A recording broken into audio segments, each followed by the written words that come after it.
Γεια σου, φιλαράκι μου. Μπορείς να μας πεις τι βλέπουμε εδώ πέρα? Εμείς είμαστε η ομάδα REMIFU, είμαστε από το Διεθνές Πανεπιστήμιο της Ελλάδος, το Τμήμα Μηχανολόγων Μηχανικών από τις αίρες. Αυτό είναι το τρίτο μας ηλεκτροκίνητο αγωνιστικό πρωτότυπο. Γενικά, σε αυτή τη ομάδα είμαστε οι μόνοι που κατασκευάζουμε, σχεδιάζουμε και μελετάμε από το μηδέν ουσιαστικά τέτοιου είδους μηχανάκια. Το συγκεκριμένο ονομάζεται Άψιμον, έτρεξε τον Οκτώβριο πέρσι στην Ισπανία, στο Άραγκον. Η φωτογραφία πίσω σας είναι από την πίστα. Α, πολύ ωραία.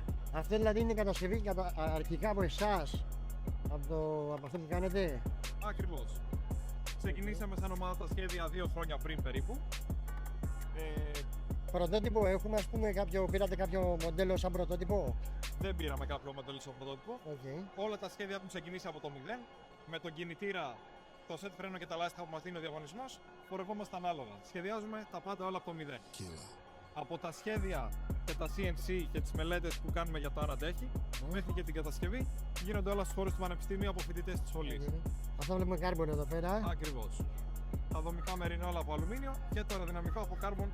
Το συγκεκριμένο πρωτότυπο έβγαλε 75 άλογα στο δυναμόμετρο με 12 κιλά ροπής. Κάτι το οποίο είναι πολύ καλά για ηλεκτρικό. Ζυγίζει 140 κιλά και έχει τελική 200 χιλιόμετρα την ώρα.